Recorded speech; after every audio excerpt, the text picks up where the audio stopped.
What's going on, guys? It's me, Severin7 here. Glad to see you as always. And today, for the first time, we're going to be starting in daily spoilers for Bloomburrow. So we're going to be starting off with today's spoilers for July 9th and going over all of the fun and exciting cards that released on the first day of official spoiler season.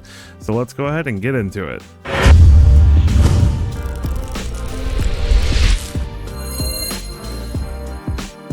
Alright, here we go. July 9th Bloomburrow spoilers. Boy, they gave us a bunch of stuff today. Some really neat stuff. We're going to start at the top and work our way down.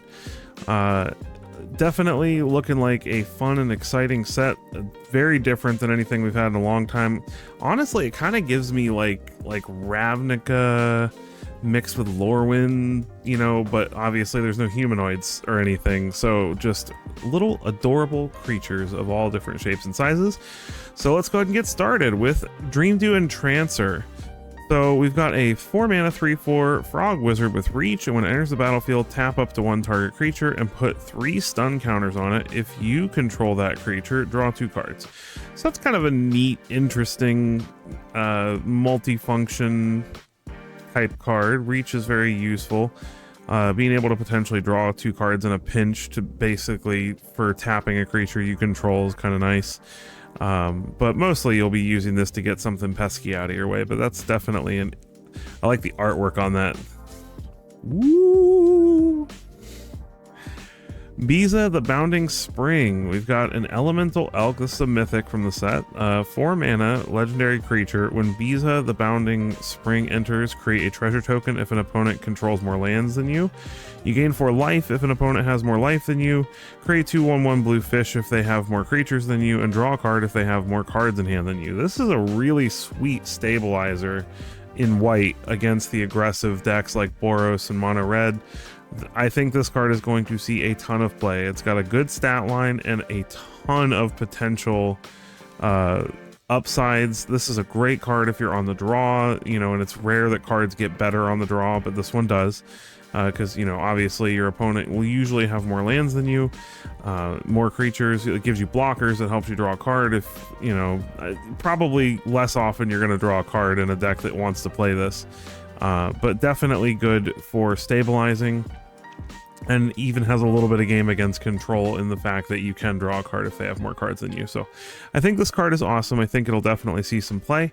Let's move on to the common Bravekin duo. We got our first Rabbit Mouse.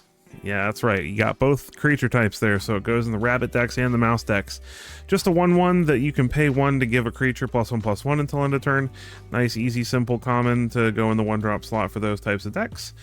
Kidnap. We've got 2 and a blue enchantment aura with gift a card. So this is the first time I'm personally seeing this mechanic. So you may promise an opponent a gift as you cast this spell. If you do, when it enters, they draw a card. So you play this, you can promise your opponent a gift. If you do, the gift is them drawing a card. Enchant creature. When it enters, tap enchanted creature. If the gift wasn't promised, put 3 stun counters on it. You control enchanted creature, so it steals a creature from them permanently until this aura leaves the battlefield, obviously. And if you let the opponent draw a card, then you get to keep it. So without the stun counters, which is pretty nice. So very interesting enchantment there. Moving on to the next row, we've got Clement the Worrywart. 3 mana, 1 a green and a blue for a legendary frog druid, 3/3 with vigilance. Nice stats there. Whenever Clement the Worrywart or another creature you control enters, return up to 1 target creature you control with lesser mana value to its owner's hand. So you can bounce something back to your hand, and then frogs you control have tap, add green or blue, spend this mana only to cast a creature spell. So basically turning all your frogs into mana dorks, which is pretty sweet, at the cost of having to return some smaller creature. Well, you can return a creature, so you don't have to, so that's nice. So basically just a 3 mana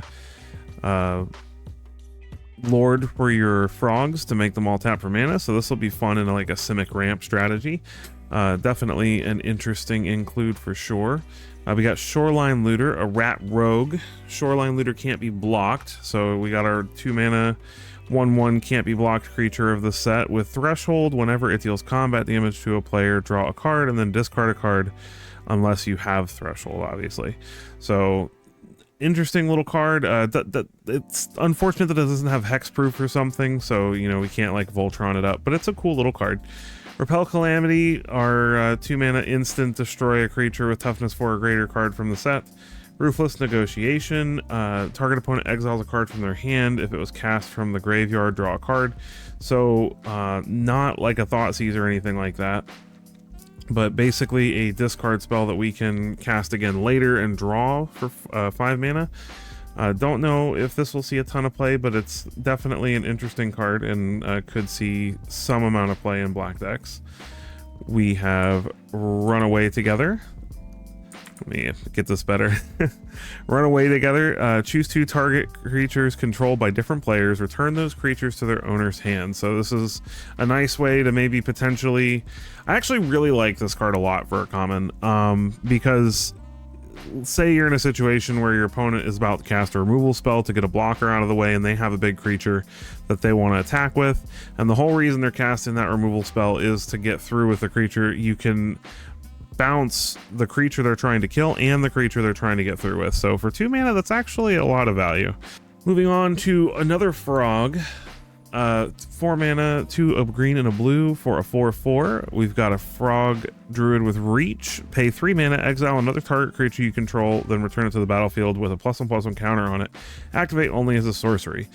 The sorcery speed on the ability is definitely a bit of a hamper, but I mean, in limited, this is going to be really fun, being able to reuse some of your enter the battlefield triggers, and then it also comes back a little bigger. I don't know that this will see a lot of play in constructed, maybe in, you know, the frog tribal or Typal, sorry, frog Typal deck that might crop up from all the fun frogs that they're releasing in the set. But definitely an interesting card, going to be really fun and limited. Now this is where things get a little interesting. We've got this just straight up destroy target creature. It's a sorcery, so it's not as good as some of the instant speed removal, but 2 mana to just destroy a creature at sorcery speed with no drawbacks is not terrible. So definitely interested to see if this actually ends up seeing play in removal heavy decks.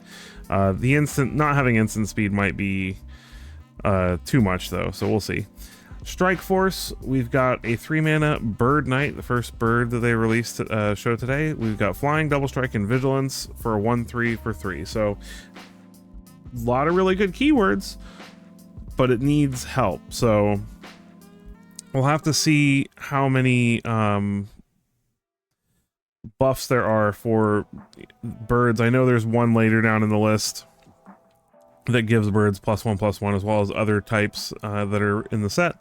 So we'll have to see if there's a lot of support for that type of thing, allowing this creature to be bigger when it comes into play. It might actually see some play even as an uncommon, so we'll have to take a look into that in the future. We've got Seed Pod Squire as a common. Whenever it attacks, target creature you control without flying gets +1/+1 until end of turn. Nothing crazy there. Pawn Prophet, we've got a 2 mana 1/1 that draws a card when it enters. Could potentially be useful in standard. You know, making a dude drawing a card, never a bad thing. But we'll have to see. Hop to it, 3 mana sorcery, create 3 1/1 rabbit tokens. That might actually be better than it sounds with some of the support cards there are in this set, which you'll see later on. Because a card like this actually can have a lot more impact than just creating 3 1/1. So we'll talk about that as we move down the list.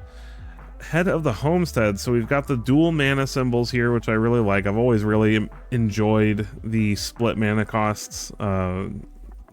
Reminds me a lot of, you know, when they first came out.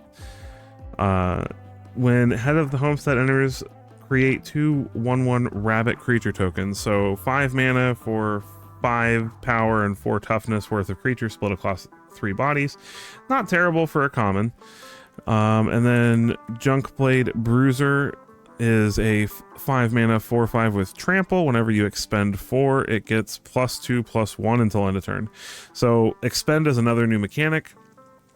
Basically, it just means whenever you spend X mana for the turn, you get that effect. So expend 4 means that as you spend your 4th mana to cast spells during a turn, you get the effect. It's in the reminder text. I'm just saying it out loud to try to be helpful. Veteran Guard Mouse, another common with Valiant. Whenever Veteran becomes the target of a spell or ability you control for the first time each turn. So this is their rework of Heroic that they were talking about in the Mark Rosewater spoilers. It gets +1/+0 and first strike until end of turn and scry 1. So this is basically a fixed version of Heroic that's supposed to be a little less busted, since it can only happen the first time each turn. So we'll have to see how that mechanic pans out in the set, but it's definitely cool. We've got a rare Squirrel Warlock. We've got Valley Rockcaller here, a 1/3 with Menace for 2 mana, and when it attacks, each opponent loses X life, and you gain X life, where X is the number of other squirrels, bats, lizards, and rats you control. So it's actually kind of good. I mean, you play this in a token heavy deck, playing a lot of things. This is a great follow-up to Hop to It. You play Valley Rockcaller and then play Hop to It. You get 3 rabbits. You swing with this. The opponent loses 3 life. You gain 3 life. That's pretty sweet. And it has Menace, so it's not super duper easy to block. So that card, I think, will actually see some play. We'll have to see. We got Cash Grab, instant speed, 2 mana, mill 4 cards. You may put a permanent from among them, mill this way, into your hand. If you control a squirrel or returned a squirrel card to your hand this way, create a food token. So basically kind of like your mulch kind of effect, except for permanents instead of just lands. And then if you get a squirrel, you get a food out of it. So that's pretty sweet. Moving on down, we've got Corpseberry Cultivator, another Squirrel Warlock, 3 mana, 2/3. At the beginning of combat on your turn, you may forage. So forage is another new mechanic in the set. Exile 3 cards from your graveyard or sacrifice a food to forage. So basically anything that says forage, that's the trigger ability, is exiling 3 cards from your graveyard or sacrificing a food. Whenever you forage, put a +1/+1 counter on Corpseberry Cultivator. So that's it's a common that's just kind of showing off the new forage ability. It'll be good in limited for sure, and I don't know if it'll see play in any kind of Typal decks, but we'll see. Cindering Cutthroat, we got a Lizard Assassin, 3 mana, 3/2. It enters with a counter on it if an opponent lost life this turn. So it's actually pretty nice. The fact that it's basically a 4/3 for 3, and then you can pay 2 mana to give it Menace till end of turn. So for a common, this is actually pretty nice. I don't know that it'll see play, but I like seeing powerful commons that have more than just some vanilla text on them. We've got Stormcatch Mentor, an Otter Wizard, 2 mana with haste and prowess that makes our instant and sorceries cost 1 less to cast. Pretty good for an uncommon. Haste, prowess, and cost reduction. Pretty sweet. I like it. I like that our otter friends are all lightning hungry spellcasters in this set. So moving to Tempest Angler. Whenever you cast a non-creature spell, put a +1/+1 counter on Tempest Angler. Easy peasy, really simple, nothing crazy there. We got Thunderclap Trainer, 2 mana for an Otter Wizard, 1/2, Offspring 4. So Offspring is another new mechanic in the set that says you may pay an additional X mana, basically. So in this case, 4. And as you cast it, if you pay the Offspring cost, when the creature enters, you get a 1/1 copy of the creature. So it has to resolve. And then, so basically, if you pay 6 mana for this, you get this plus a 1/1 copy.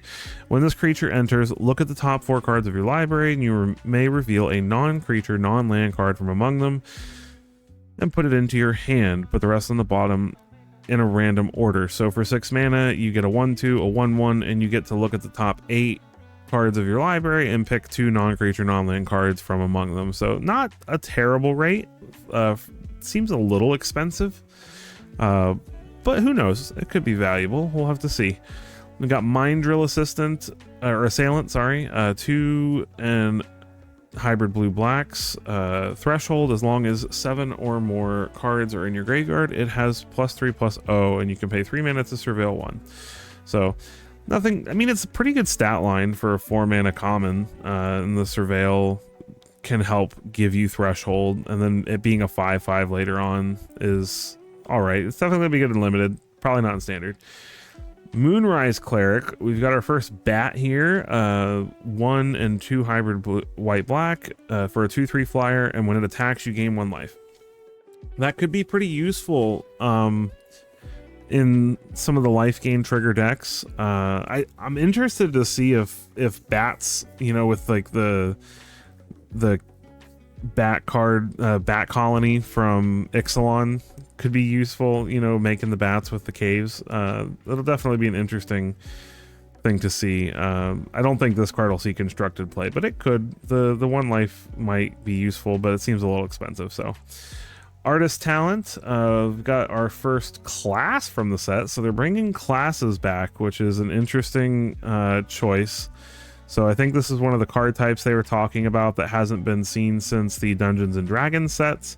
So we have 2 mana, 1 and a red. Whenever you cast a non-creature spell, you may discard a card. If you do, draw a card. So basically, looting effect, non-creature, you can pay 3 mana to level it up to level 2. Non-creature spells you cast cost 1 less to cost.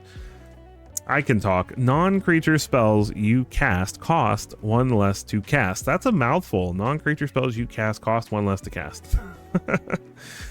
If a source you control, oopsie, lost my thing. If a source you control would deal damage to an opponent, then, or a permanent an opponent controls, it deals that much damage plus 2 instead. So it's a lot of mana investment, but if you're playing some kind of control deck that's red based, over time this could be very valuable. So we'll have to see if this actually sees any play. I do, however, absolutely adore our little painting otter friend. That's some amazing artwork there. We've got Typal Mentor, a 3-mana 3/3 rat wizard with menace and threshold. Whenever it enters, if you have threshold, return up to 1 target non-land permanent to its owner's hand. So it bounces something, otherwise it's just a 3/3 with menace. It's not terrible. It could see play in a rat deck, we'll have to see. There is a lot of support for rats actually not rotating, so I'll be interested to see how that fares. We've got this cycle of seasons, which have a new like kind of ability that says you can choose up to 5 paw prints worth of modes. And then it has 3 abilities with an amount of paw prints that affect how you spend that ability. So for 5 mana, we get a sorcery that lets us choose up to 5 paw prints. For 1 paw print, we create a tap treasure token. For 2 paw prints, we exile the top 2 cards of our library, and until end of turn, we can play them. End of our next turn, we can play them. So that's not bad. And then for 3 paw prints until end of turn, whenever you cast a spell, Season of the Bull deals 2 damage to up to 1 target creature. So you can only ever choose the 3 paw print option once, but you can choose any of the other options more than once. So you can either make 5 treasure tokens if you just really want to ramp, or you can exile 4 cards from the top of your library and make a treasure token, or you can deal 2 damage to something and make some treasure. Lots of different options. I think it's interesting at Mythic. We'll have to see how good these cards are, but I think it's a really cool concept for sure. Another one in the cycle, we have Season of Loss for 3 and 2 black. Choose up to 5 paw prints worth of modes. For 1 paw print, each player sacrifices a creature. So if you don't have any creatures on the battlefield, this is really sweet because you can just make your opponent sacrifice 5 things. Pretty nice. For 2 paw prints, draw a card for each creature you control that died this turn. And for 3 paw prints, each opponent loses X life, where X is the number of creature cards in your graveyard. This could be pretty interesting in a mill strategy, being able to mill a bunch of creature cards into your graveyard and casting copies of this earlier in the game to make the opponent sacrifice a bunch of stuff, and then later on finishing them off by choosing the 3rd mode and making them lose life equal to the bunch of creatures you have in your yard. I think it's a pretty cool card. I like this one a lot, and I think it has some potential, so we'll have to see. Alania Divergent Storm. This is our first Otter Lord. We've got 3 a blue and a black for a legendary Otter Wizard. 3/5. Whenever you cast a spell, if it's the first instant spell, the first sorcery spell, or the first Otter spell, other than Alania you've cast this turn, you may have target opponent draw a card. If you do, copy that spell and you may choose new targets for the copy. So that's pretty interesting. I mean, it's not an amazing stat line for a 5-mana creature, but I mean, that's to be expected in the Izzet colors.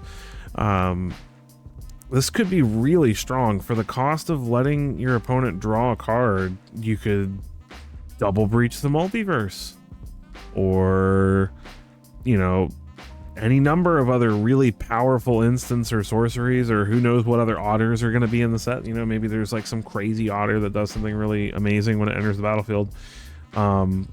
This card has a lot of potential to be very, very strong in some kind of combo strategy. I'm not quite sure what that will be, but I know this card will find a home.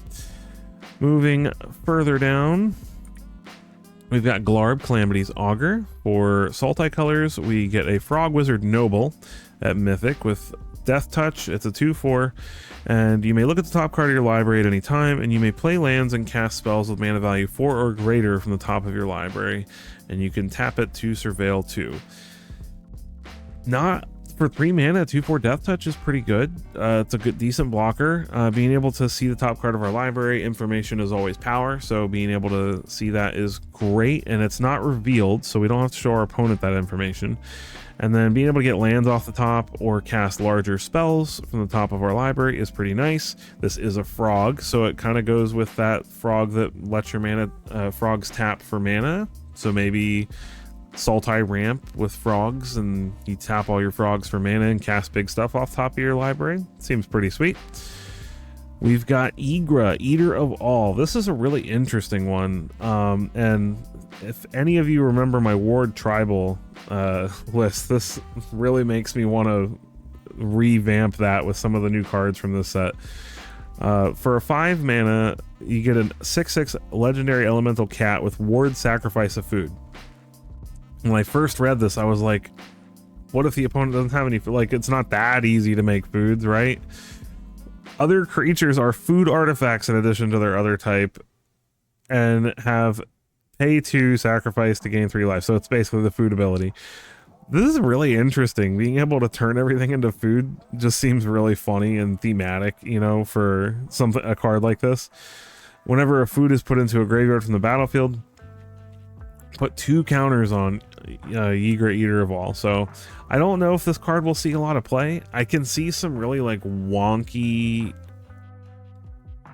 maybe like combo kill things. Like there's a few cards that destroy all artifacts, right? So you like play this, and then you like later on you just destroy all their creatures and still keep your 6/6. So, and then it gets really, really big at the same time. So that could be really sweet. I don't know. This card is really cool, though. I like it. I'm excited to try to build around it. Hunter's Talent, our second class. When Hunter's Talent enters, target creature you control deals damage equal to its power to another target creature you don't control. So it's already a very solid ability. We do have cheaper cards that do this at sorcery speed, but the fact that we can pay 1 extra mana and then potentially get additional benefits later is very good. For 2 more mana, we level it up to level 2, and target attacking creature gets +1/+0 and trample until end of turn whenever you attack. So every turn, something on your battlefield gets trample and a little buff, which is nice. And for 4 mana, at the beginning of your end step, if you control a creature with power 4 or greater, draw a card. So not bad for 2 mana. The 2 mana investment for the other ability and the 4 mana investment for the final ability may be a little expensive, but being able to do that like in between when you don't have something else to do can be pretty nice. And like I said, the first ability is valuable on its own, so I can definitely see this seeing some play somewhere. And I mean, come on, cute hedgehog with a bow, pretty awesome. Seedglaive Mentor, we have a Mouse Soldier for 1 red and a white. We have a 3/2 with Vigilant, Haste, and Valiant. Whenever it becomes target of a spell or ability for the first time, put a counter on it. I like this card. 3/2 Vigilant Haste is not amazing stats right off the bat, but if you wait until you compare this with something, there are a ton of very good 1 mana spells that can pump this up to be something that's difficult to deal with. It's offensive, it's defensive, and there's a lot of really cool mouse synergies in the set so far from what I've seen. So I think this card will be a lot of fun. Moving down, we have Thornvault Forager, a Squirrel Ranger. It's a mana dork essentially for 2 mana 2/2. You can tap to add green, or you can forage to add 2 mana in any combination of colors. And then for 4 mana, you can tap it and search for a squirrel card and put it into your hand. So it's actually a very strong mana creature, especially in a squirrel deck. So I like this card a lot. I think this set makes it pretty easy to make food tokens, and I can definitely see this being a powerhouse in some kind of squirrel overwhelm strategy where you can just put a whole bunch of stuff onto the battlefield very quickly. We've got Phineas Ace Archer, a 2 mana 2/2 rabbit archer with vigilance and reach. Whenever Phineas Ace Archer attacks, put a +1/+1 counter on each other creature you control that's a token or a rabbit. Then if creatures you control have total power 10 or greater, draw a card. This is another card that goes really well with this card up here, the Hop to It. For 3 mana, create 3 1/1 rabbits. So if you play this beforehand, it has vigilance and reach. So if you can happen to attack, you get to put a +1/+1 counter on each other creature you control. And if you played any other token or rabbit on turn 1, you should have 10 power worth of creatures, because the 3 1/1s would be 6, he's 8, and then the whatever thing you played on turn 1 would make 10. So very, very cool card. Really easy to trigger the power 10 or greater ability on turn 3, right at the first time he attacks. So very cool, and I think this will be interesting in any kind of rabbit token strategy. We have Valley Quest Caller. This is a lord for all of the good creatures of the realm. 2 mana 2/3, so good stats for a lord. Whenever one or more other rabbits, bats, birds, and or mice you control enters, scry 1. So it gives you some card selection every time you play anything that falls under those parameters. And then it also gives those creature types +1/+1. So very, very strong. Definitely something that is going to see play. I know there's going to be some kind of woodland creatures Typal deck that becomes powerful and popular. So keep your eyes on this one. We have Wear Down. For a 2 mana sorcery, gift a card. You may promise an opponent a gift as you cast a spell. If you do, they draw a card before its other effects. So destroy target artifact or enchantment. If the gift was promised, instead destroy 2 artifacts and or enchantments. So not bad. The ability to destroy an artifact or enchantment for 2 mana is totally fine. Not sorcery speed is a little bit slow, but the fact that you can destroy 2 at the cost of giving your opponent a card could be crucial in the right moment. We have a mythic rabbit here, Warren Warleader, for a 4 mana 4/4 with Offspring 2. So you pay the additional 2 and you get a 1/1 copy of it. Whenever you attack, choose 1. Create a 1/1 rabbit that's tapped and attacking, or attacking creatures you control get +1/+1 until the end of turn. This is a pretty strong card by itself as a 4 mana 4/4. You attack with all the little rabbits that you've made so far, and you can give them all +1/+1 until end of turn, or you can make additional rabbits if the opponent doesn't have a bunch of stuff to block with. It's very good. I think this will see play in any kind of rabbit token strategy that pops up. We've got Tender Wild Guide. For 2 mana, we get a 2/2 with Offspring 2, and this is like a possum Birds of Paradise. It's tap, add 1 mana of any color, and tap, put a counter on this creature so you can grow it. The card's definitely going to see some amount of play, so interesting that you can basically pay 4 mana and ramp twice. Probably not going to be amazing to spend the 4 mana on this, but the option to do it is pretty nice. Camellia, the Seed Miser. We got 3 mana for a 3/3 Squirrel Warlock with Menace. This is our Squirrel Lord. Other squirrels you control have Menace, and whenever you sacrifice 1 or more foods, create a squirrel token. This is going to have some serious combo potential in older formats. for sure. So look out for this in Historic and Timeless even, and Brawl. There's definitely some sweet combos to go along with this, with some of the Lord of the Rings cards and things like that. So, and then you can pay 2 to forage and put a counter on each other squirrel you control. So lording up the squirrels, anytime you can exile 3 cards from your yard or sacrifice food. Very strong in my opinion. The menace is quite nice, and giving all your other squirrels menace is huge. We got Ral, Crackling Wit. So Ral's, I guess when planeswalkers planeswalk to this plane, they become animals? So here we have Ral's Eric as an otter. 2 and a blue and a red. Whenever you cast a non-creature spell, put a loyalty counter on Ral Crackling Wit. +1, create a blue and red otter with prowess. -3, draw 3 and discard 2. And then his ultimate is draw 3 cards. And you get an emblem with instant and sorcery spells you cast have Storm. I don't know how crazy this card will be in Standard. I know that there's the Spell Slinger decks are really close on the cusp of being good, so we'll have to see. They are losing some things with rotation, so who knows. The card could definitely be interesting in older formats, so we'll have to see. I don't know if it'll make waves in Standard, but it'll find a home somewhere, I'm sure. It's a very cool and interesting card, and it's not that hard to get it to 10 with the passive ability that it has. So we have Season of Weaving, the blue season. You can choose 5 paw prints worth of modes. You can pay 6 mana to draw 5 cards, which actually doesn't seem that great. So I don't know. Being able to make 2 copies, so choose an artifact or creature you control and create a token that's a copy of it. Being able to do that twice and draw a card for 6 mana doesn't seem terrible.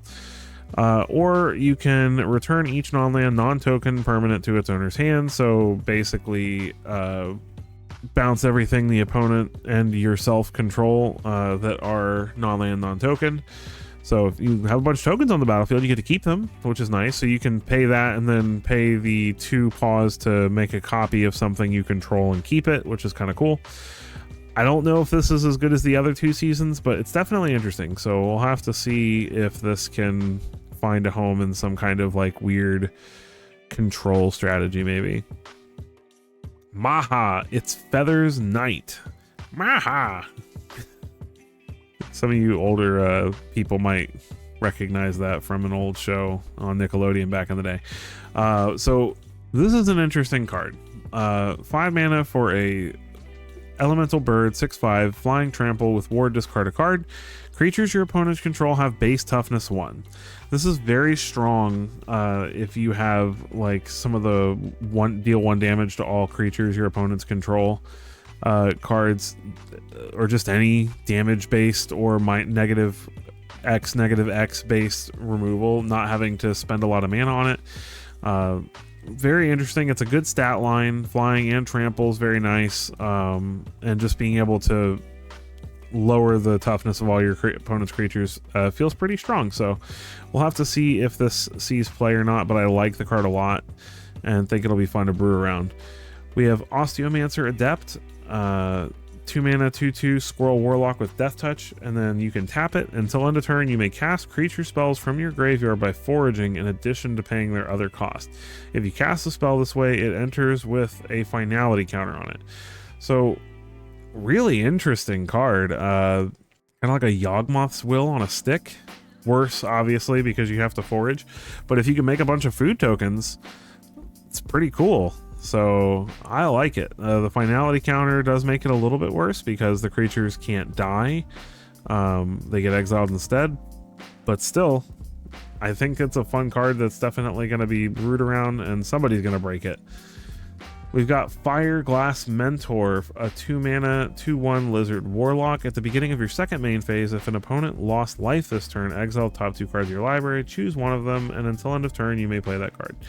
Pretty sweet little value card, nothing too crazy. All right, we've got Legendary Raccoon Warrior, 3 mana for a 2/4. At the beginning of your first main phase, add red or green for each raccoon you control. This is really sweet. Being able to just make a bunch of mana every turn if they don't deal with it. Seems pretty awesome. And then whenever you expend 4, you gain 3 life. So whenever you spend your 4th mana for the turn, you gain some life. Definitely a very strong effect against all the aggro decks out there. And then whenever you expend 8, exile the top 2 cards of your library, and until the end of your next turn, you may play those cards. So if you spend 8 mana on a turn, you get 2 free cards until your next turn. That's really awesome. So look out for this card. This card is definitely going to be very interesting. At the very worst, it makes 1 mana every turn. So it's still ramping you, even if this is the only raccoon you're playing. So keep your eyes on this one. Starseer Mentor, we got a 5 mana 3/5 Bat Warlock, flying in Vigilance. At the beginning of your end step, if you gained or lost life this turn, target opponent loses 3 life unless they sacrifice a non-land permanent or discard a card. Nothing crazy. Definitely just a, nice limited bomb to, grind your opponents out. Parting Gust, 2 white, instant, gift a tap fish. I want to say we saw like a leak of this. So the gift is giving them a tapped 1/1 fish, and then you get to exile a non-token creature. If the gift wasn't promised, return that creature to the battlefield under its owner's control with a counter on it at the beginning of the next end step. So it's nice because you can either remove the opponent's creature permanently, or you can bounce your own creature and make it bigger, which is very powerful. There's a lot of very strong enters the battlefield effects in Standard right now, so this card could definitely find a home. Flowerfoot Swordmaster, a 1 mana 1/2 with Offspring 2, and then whenever it becomes the target of a spell or ability for the first time, mice you control get +1/+0 until end of turn. It's actually a very strong uncommon in the mouse Typal strategy, so definitely think that this will be a strong uncommon for that archetype. We've got Castrol, the Wind-Crested. This is our Bird Lord, 3 and a blue and a white for a 4/5 flying. Whenever 1 or more birds you control deal combat damage to a player, choose 1. You may put a bird creature card from your hand or graveyard onto the battlefield with a finality counter on it, which is pretty strong. Put a counter on each bird you control or draw a card. So not bad. Definitely interesting. I don't know if there's going to be any like really big crazy birds or anything that you'd be wanting to cheat into play with this, but being able to get stuff back from your graveyard anytime one of your little birds deals combat damage to a player is pretty nice. Now it is 1 or more, so it's only, you only get 1 trigger, but if you have a bird with first strike and the first strike bird and the regular bird both deal damage, you do get 2 triggers, so that's pretty sweet. So don't know if this card will see play, but it's very cool, and I like the flavor of it for sure. Bloomburrow Mentor, another bird, 1 a blue and a white flying, and whenever it or another creature you control flying enters the battlefield, put a counter on another target creature you can, well, not another, it's any target creature you control without flying. So it's weird. It's a weird effect because you have to have a balance of creatures without flying for this to be any good, so probably not going to see play. 3 Tree City. So this is basically like a Nykthos for creatures instead of Devotion. So as it enters the battlefield, choose a creature type. It doesn't come in tapped, which is pretty sweet. Add a colorless, or you can pay 2, choose a color, and add an amount of mana equal to of that color equal to the number of creatures you control that type. So I don't know how good this is going to be. I can't imagine it's terrible. If you've got like some really big spells you want to cast in your little like token strategy, the card could definitely be really neat. I feel like the frog list probably takes the best advantage of this, since you've got the guy that lets you cast big stuff off top of your library every turn. I'm interested to see if this card sees a lot of play. It's a very different land and I like it, so hopefully it will see play. And then we have the lands, which these were spoiled already in a leak, but they're officially spoiled today. We've got the different villages. You've got 1 for each color. You can only spend it to cast a creature spell if you're tapping for colorless or for colored mana. So you can either tap for colorless mana or add a mana of the color of that village, but only for creatures. And then each of them has a little tap effect that you can use. This one is pay a blue, tap the Surveil 2, but you can only activate it if a bird, frog, otter, or rat entered the battlefield this turn. Lupin Flower Village is 1 and a white. Sacrifice it. Look at the top 6 cards of your library, and you may reveal a bat, bird, mouse, or rabbit from among them. Put it into your hand. So a nice little way to gain some value if you're running out of steam later in the game. Mud Flat Village, pay a 1 and a black, sacrifice it, return target bat, lizard, rat, or squirrel from your graveyard to your hand. Oak Hollow Village, pay a green, tap, put a counter on each frog, rabbit, raccoon, or squirrel you control to enter the battlefield this turn. In my opinion, this is the strongest one of the 5. Because anything you do that can make several tokens, or if you just play a couple of creatures for 1 mana, you can put counters on each of those, which is very strong in my opinion. So this one will probably see the most play, so of the 5. And then this one, target lizard, mouse, otter, or raccoon gets +1/+0 and gains haste until end of turn. And this one is also very strong. So the red and the green ones, keep your eyes on those, because those are going to be very strong. Being able to basically for 1 mana in your land base give something +1/+0 and haste until end of turn, as long as it's the creature types, which this whole set is these creature types pretty much. Very strong, so keep your eyes on those. And then we have these beautiful full art lands. There's 4 for each color, 1 for each season. So you can see here we've got fall, then we have spring, then we have summer and winter. And so you've got all 4 seasons for all the different colors. I don't see the mountains here, weirdly. Weird. They'll be mountains with the same thing, but very pretty. I like these a lot. They're very interesting. I like that they have the little cute critters in the corners here. Don't see enough lands with subjects in them other than the landscape, so I like that a lot. Anyway, that is the spoilers for today, July 9th. Let me know in the comments which cards from today you are most excited about brewing around, which cards you liked the most, which cards you think that I may or may not have been correct about in my assumptions. And keep your eyes out for more of these moving forward. I'm going to try at least a couple times a week to go over the spoilers that come out each day, and I appreciate every single one of you for spending this time with me today, and I will catch you in the next one.